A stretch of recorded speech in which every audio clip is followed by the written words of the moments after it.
The rain pounded against the coffee shop windows like a messenger in a hurry. Each drop carried the power of an autumn storm that came in quicker than anyone thought. Maya pushed her face closer to the glass, watching the street turn into a river of car lights and umbrellas. Her phone showed 3 missed calls from her roommate and a text that made her tummy sink. Emergency at the apartment. Burst pipe. Don't come home tonight. She sank back into her chair.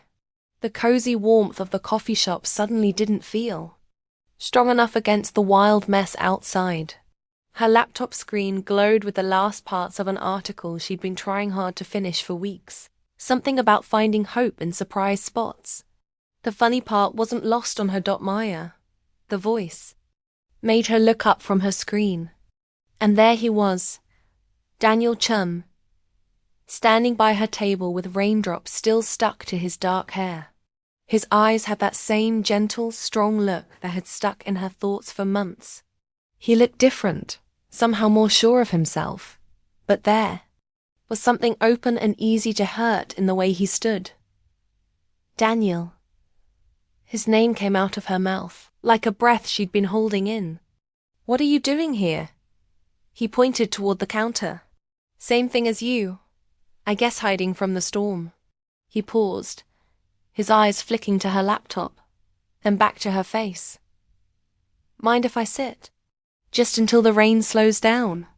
Maya's heart did a funny little dance against her ribs. 6 months. It had been 6 months since their last real talk. Since the night everything broke between them. Since the night she'd walked away from what could have been everything. Sure, she said, closing her laptop. With hands that shook a tiny bit. Daniel sat down in the chair across from her, and Maya was hit by how normal it felt, like no time had gone by at all, like her world hadn't flipped upside down. Moment. He'd picked his job over their relationship, like she hadn't spent so many nights wondering what could have been. How have you been? He asked. And there was something in his voice, a roughness that made it seem like he'd been asking himself the same thing about her. Good. Busy with work. The lie came out easy. Something she'd practiced for months to convince everyone, including herself, that she was okay. You terrible, he said, and the honesty in what he admitted surprised her. Actually, that's not entirely true. Work's been great. The promotion, the new office in Seattle, everything I thought I wanted. He ran a hand through his hair, a move so familiar it made her chest hurt. But I've been terrible. Outside, the storm got stronger, and Maya felt glad for the noise. It filled the quiet spots where words couldn't go. She looked at Daniel's face, seeing the new lines around his eyes, the way his shoulders carried a heaviness that wasn't there before. Maya, he started, then stopped, his eyes dropping to his hands. I've been thinking about you, about us, about that night. The night. Maya didn't need him to explain. She could still feel the heaviness of that talk, the way their dreams had crashed like opposite forces, leaving a mess behind. Gotten a job offer in Seattle, his dream spot at a tech company that would change everything for him. She'd just started building her freelance writing work in their small coastal town, finally feeling steady after years of not knowing. Daniel, let me finish, please. His eyes met hers, and she saw something there that made her breath catch. I took the job. I moved to Seattle. I threw myself into work like it was the only thing that mattered. And for a while, I convinced myself it was enough. The coffee shop seemed to fade around them, the chatter of other people turning into background noise. Maya felt like they were in a bubble, hanging between the past and now, between what was and what could still be. What changed? She asked softly. Daniel's smile was sad and beautiful at the same time. I realized that success feels hollow when you have no one to share it with. I realized that every win, every big step, every moment that should have been a celebration just felt like nothing because you weren't there. Maya's heart squeezed tight.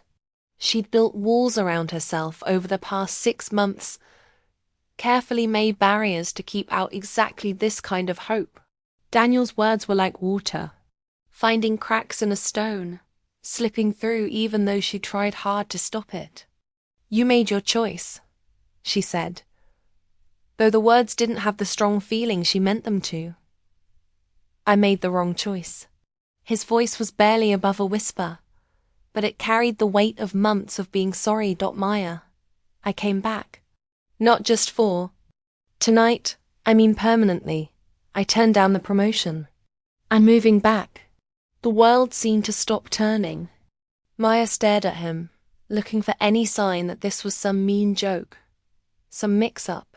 But there was only real honesty in his face, open and without guards. You. What? She breathed. "I quit my job. I'm starting my own consulting firm here. I bought the little house on Maple Street. You know, the one with the blue shutters that you always said looked like it belonged in a fairy tale." He leaned forward a bit, his voice getting stronger. "I realized that home isn't a place, Maya. It's you. It's us." Maya felt tears sting her eyes, feelings she'd kept locked away threatening to spill out. "Daniel, you can't just show up and expect everything to go back to the way it was. You left. You chose your career over us." "You're right," he said quietly. "I can't expect that. And I don't. But I can hope. I can fight for you for this time. The way I should have fought before." The storm outside seemed to match the wild feelings in Maya's heart. Part of her wanted to jump into his arms, to believe in second chances and happy endings like in stories. But another part, the part that had learned to protect itself, held back. "I don't know if I can do this again," she admitted. The not knowing, the fear of being left behind. Daniel reached across the table, his fingers just barely touching hers. The touch sent a spark through her whole body. "I know I hurt you. I know I have to earn your trust back. But Maya, what we had, what we could, it's worth fighting for. We're worth fighting for." As if answering the strong feelings of the moment, the lights in the coffee shop flickered. Maya looked around, noticing for the first time that they were some of the last people there. The barista was starting to shut down the machines, and the storm outside showed no signs of stopping. "Looks like they're closing," Daniel said, following her look. Maya checked her phone again. Still no word from her roommate about when she could go back to the apartment. The thought of walking through the flooded streets to find a hotel room felt too much. "Do you need a ride somewhere?" Daniel asked, like he could read her mind. "My car's right outside." Maya paused. Taking his offer felt like crossing a line, like stepping towards something she wasn't sure she was ready for. But the real situation left her with few choices. "My apartment's flooded. I was going to find a hotel, but in this weather." She stopped, feeling open in a way that was more than just her current problem. "You can stay at my place," Daniel said right away. "I mean, I have a guest room.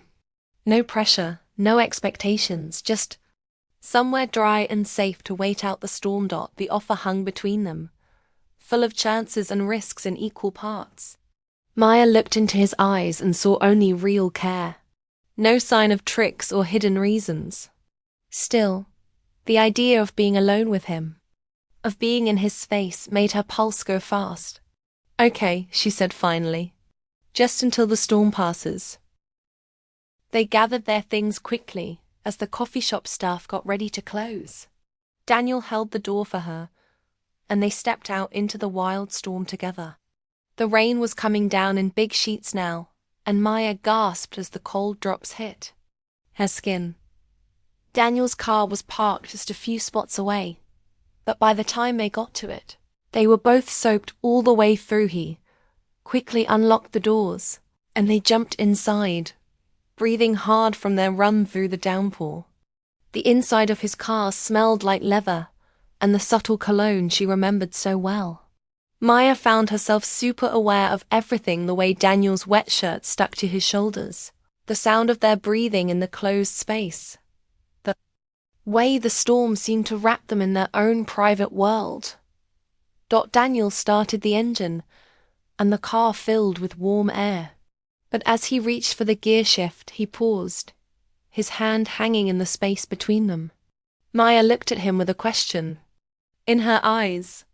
"Maya," he said, his voice thick with feeling, "before we go anywhere, I need you to know something." She waited, her heart pounding against her ribs. "I love you," he said simply. "I never stopped loving you. Not for a single day in the past 6 months. And if you'll let me, I want to spend the rest of my life proving to you that you're more important than any job, any chance, any dream that doesn't include you." The words hung in the air between them, strong and scary. Maya felt tears spill over, running down her cheeks in warm lines. She'd dreamed of hearing those words, had pictured this moment in so many ways, that now that it was real, she felt stuck by how big it was. "Daniel." He reached over and gently touched her cheek, wiping away her tears with his thumb. "You don't have to say anything right now. I just needed you to know." But Maya found that she did need to say something. The walls she'd built around her heart were falling apart, and the truth was pouring out like water through a broken dam. "I love you too," she whispered. "I tried not to. I tried to move on, to convince myself that what we had wasn't real, or wasn't worth the pain. But I love you, Daniel. I've loved you through every angry moment, every lonely night, every time I told myself I was better off without you." The space between them seemed to disappear. Daniel's hand was still on her cheek, and she could see her own longing in his eyes. The air in the car felt charged, full of sparks with chances and promises. Slowly, carefully, as if afraid she might vanish, Daniel leaned toward her. Maya met him halfway, and when their lips touched, it felt like coming home. The kiss was soft. At first, careful, then deeper as months of being apart and wanting poured into it. Maya felt herself melting, all her carefully made defenses dissolving under the weight of this moment. When they finally pulled apart, both breathing hard, Daniel rested his forehead against hers. "I don't want to rush this," he said quietly. "I don't want to make the same mistakes." Maya nodded, understanding filling her. This was their second chance, but it was also their first chance to do things right, to build something stronger than what they'd had before. "We should take this slow," she agreed, though every part of her body was yelling to forget caution. Daniel smiled, and it was like watching the sun break through storm clouds. "Slow," he repeated. "But together." "Together," Maya said for sure. Daniel put the car in drive, but as he did, Maya noticed something that made her laugh, a sound of pure joy that filled the car. "What?" he asked, grinning at her reaction. "You locked the doors," she said, pointing to the central locking system that had turned on automatically when he started the car. Daniel's face grew serious, understanding the deeper meaning in what she noticed. "Maya, I'm not keeping you here against your will. If you want me to unlock them, if you want to leave." "No," she said firmly, reaching over to take his hand. "I don't want to leave. For the first time in 6 months, I'm exactly where I want to be." As they drove through the storm-soaked streets toward Daniel's house, Maya felt something she hadn't felt since the night he'd left hope. A real, true hope for a future that included both of them. The storm raged on outside, but inside the car, there was only warmth and possibility. Maya squeezed Daniel's hand, and he squeezed back, a silent promise passing between them. They had a long way to go. There would be talks about trust, about talking better, about building something stronger than what they'd had before. There would be challenges and steps back, moments of doubt and fear. But as Daniel pulled into the driveway of the little house, with blue shutters, their house, Maya realized with a start she knew that whatever came next, they would face it together. The ride home had turned into something neither of them had expected. It had become the first chapter of their new beginning. The moment when two hearts that had been broken apart began the careful work of healing together. Daniel turned off the engine and looked at her, his eyes full of love and hope. "And promise. Ready?" he asked. Maya looked at the house, at the man beside her, at the future stretching out before them like an unwritten story waiting to be told. "Ready," she said. And as they ran through the rain toward their new beginning, Maya realized that sometimes the most important journeys happen in the space between where you've been and where you're going. Sometimes it really is just a ride home, until it becomes everything you never knew you needed. The storm would pass, as storms always do.